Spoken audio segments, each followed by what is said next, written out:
Syria has declared its readiness to recognize Israel, and the Syrian military attacked the Lebanese army. Why the U.S. is building a military base on the border with Turkey, how Egypt is being induced to conflict against Iran, and what forecast on the Middle East experts give for 2025. With you, Ilya Brizhak. Let's discuss it.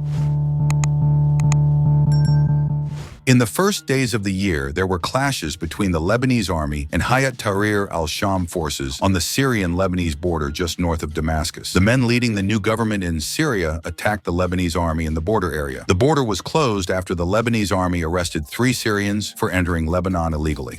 According to a Lebanese army statement, 4 Lebanese soldiers were injured in the clashes. 3 people were killed. Subscribe to my channel right now. I tell you about the latest news from around the world. According to analysts, the outbreak of these clashes was only a matter of time. Under the Assad regime, all the smuggling and corruption schemes were stable. Now there is a redistribution of resource flows and business by the new Syrian government, and such changes are not usually without bloodshed. Nevertheless, immediately after the clashes, the Lebanese prime minister and the new Syrian leader had a telephone conversation in which Julani made it clear to the Lebanese leadership that Syria was not interested in the conflict and would work on cooperation with Lebanon in terms of border protection. Border clashes have ceased. The Lebanese prime minister is expected to visit Damascus in the near future. The new Syrian government was supported by many Lebanese politicians, including the Sunni majority and the leader of the Druze. And neither Lebanon nor Syria needs conflict, especially with each other now. Meanwhile, Syrian leader Mohammed al-Julani met with the German and French foreign ministers. Both sides said they would send their specialists to Syria, ostensibly to monitor, search for, and eliminate Assad's chemical weapons and carry out other humanitarian missions. The French also offered the new leadership technical and legal assistance in drafting a new Syrian constitution. It is noteworthy that during the meeting, Julani said hello only to the French foreign ministry. Journalists also noted that in all the photos, the official Syrian media hid the images of the German foreign minister and other women for religious reasons. But the most interesting thing, authoritative sources say that behind closed doors at the meeting, officials of the new Syrian government allegedly declared their readiness to recognize Israel and start an open dialogue with it. There is no official confirmation of this yet. Nevertheless, if the information is confirmed by official sources, the situation in the Middle East will change dramatically. Unfortunately, it is impossible to say anything concrete about whether the new Syrian authorities belong to one coalition or another at the moment. Iran is sure that Julani is a proxy of the United States in Israel, but it is extremely dangerous to refer to Iranian sources, as free journalism is absent in Iran, and there is total propaganda in the country. Western sources claim that Julani is a proxy for Turkey and that Erdogan is serious about taking over Syria, which is only partially true, as the West is also running selective propaganda. Independent media say that the new Syrian government is a terrorist organization that smiles at Europe, Turkey, the US, and Arab countries, but in reality is very dangerous and has its own hidden agenda. So to draw conclusions about who is behind the new power in Syria is premature at this point. The only thing we can say for sure is that Russia is not behind it. At the same meeting in Damascus, Germany said that it was time to get rid of the remnants of the Russian military in Syria. Meanwhile, at the entrance to the Russian-controlled Hmeimim air base in Hmeimim, the military of Syria's new regime is conducting inspections and searches of Russian army vehicles entering the base. According to some reports, the Syrian military is checking to see if the Russians are ferrying Assad regime officers who want to avoid trial under the new regime in Syria. Meanwhile, the Russian logistics ship Sparta has not received permission from the new authorities in Damascus to enter the port of Tartus. According to the source, the purpose of the ship is to evacuate Russian equipment from a military base. At the same time, independent sources report that, judging by satellite images, a large Russian military base is under active construction in southern Libya. According to information, troops and equipment from Syria are being transferred there. The military base is expected to be managed by the African Corps of the Russian Ministry of Defense. The base is strategically located near the border with Sudan and Chad, as well as near the region's gold mines. It is noteworthy that France has been withdrawing from Chad since mid-December 2024. After the French government said it was not interested in the French presence, the French army began removing equipment from Chad. Chad used to be a French colony, but today France continues to lose control of the African continent. In turn, the US is establishing a new military base in northern Syria on the border with Turkey in an area controlled by the PKK terrorist organization. Since late last year, the US has multiplied military supplies to the region, addition, the Syrian Observatory for Human Rights reports that a large number of armored Bradley trucks arrived in the city on December 30 and 31. In a convoy of dozens of trucks loaded with concrete blocks, surveillance cameras, fuel tanks, and trenching equipment. Additional reinforcements are expected to arrive as part of the base reinforcement. 14 cargo planes, 233 military vehicles, including trucks and armored personnel carriers, military armored vehicles, weapons, radar, and air defense systems. Work has already begun, and the facility itself will become part of an international coalition. The construction of the base is taking place amid clashes between the Syrian Democratic Forces and the Syrian National Army. Turkey claims that the SDF is linked to the Kurdistan Workers' Party, a recognized terrorist organization, including in the United States. Meanwhile, the U.S. supports the Kurdish SDF, while Turkey supports the SNA. It is also noteworthy that French Foreign Minister Jean-Noël Barrot called on the Kurds to lay down their arms. In turn, the Syrian leader said that Syria will never allow the country to be used as a base for attacks on the Kurdistan Workers' Party. Kurds are an integral part of Syrian society. The Syrian Defense Ministry plans to include Kurdish formations and is negotiating with the SDF to resolve the crisis in the north of the country, and the Turkish armed forces are launching major strikes against the very formations that Yulani is talking about. Meanwhile, Egypt has issued a new law banning Syrians from entering the country. Travel companies and air carriers were warned not to accept any Syrian passengers arriving in Egypt, including Syrians or Syrian women married to Egyptians without security clearance. And then Egyptian officials issued a rebuttal to a throw-in from various sources that the Egyptian president had allegedly called for military cooperation with Israel in the operation against the Houthis in Yemen. At the same time, it is important to realize that due to the actions of the Houthis, who have effectively blocked the Red Sea, the number of ships passing through the Suez Canal has plummeted, and Egypt has already lost $7 billion on this. Arab experts call on Cairo to act urgently before the situation worsens. They believe that Egypt should solve this issue with Iran, the actual customer and sponsor of the Houthis, and they call for a total blockade of Yemen, because of which the Houthis will face food shortages. In other words, certain Arab countries are encouraging Egypt to join a coalition against the Yemeni Houthis, and in fact against Iran. With the start of the war against the Houthis, the United Arab Emirates, with the support of Israel and the United States, built an airport with a runway on Abdul Khuri Island off the coast of Yemen in record time. This airport is capable of receiving any aircraft, including the heaviest bombers. A few months ago, the UAE evacuated the entire population of the island and turned it into a military zone. There is information that the US-led coalition is preparing there for the upcoming war against the Houthis in early 2025. What is the forecast on the Middle East given by authoritative sources for 2025? Turkey tops the list of winners at the end of last year. Analysts write that while Israel was methodically destroying Iranian proxies, Erdogan conducted a victorious march of Turkish proxies on Damascus. And now Ankara will try to strike at the Kurds to grab an even bigger slice of Syria, to advance its energy interests, and strengthen the Ankara-Damascus-Tripoli axis. Iranian authorities this year, according to experts, will be busy surviving and trying to advance the nuclear deal with Trump. The main goal is to prevent a repeat of the Syrian scenario in Tehran, as millions of Iranians are becoming increasingly dissatisfied with the results of the ruling regime's actions. In parallel, the Iranians will try to help Hezbollah and infiltrate Syria's new order. Egypt, Jordan, Saudi Arabia, UAE, and other moderate Arab countries in 2025 are preparing to cooperate globally with Trump for maximum benefit. All of them have an interest in ending the war in Gaza. Jordan and Egypt's main goal is to stabilize the domestic situation, which has become heated against the backdrop of Gaza and Syria. Saudi Arabia's main goal is American investment. Syria's main goal this year is to lift U.S. sanctions and prevent civil war. Everything else in the form of a new constitution, investment, international trade, trial of the Assad regime will take its course. The main thing is to take your time. Israel in 2025 will face many difficult challenges. How to advance the hostage deal, what to do with Gaza, who will govern it, how to transition to diplomatic relations, what to do with Lebanon, where Hezbollah is already starting to push for a withdrawal from the south. But the main issue is Iran's nuclear program. Here, Israel will either have to wait for the U.S. to agree to attack Iran or for an Iranian nuclear breakout. And as you notice, Yemen is not in this analysis. Since the issue with the Houthis is apparently already closed, all decisions have been made and actions are being worked out. And we will know the date of the special operation soon.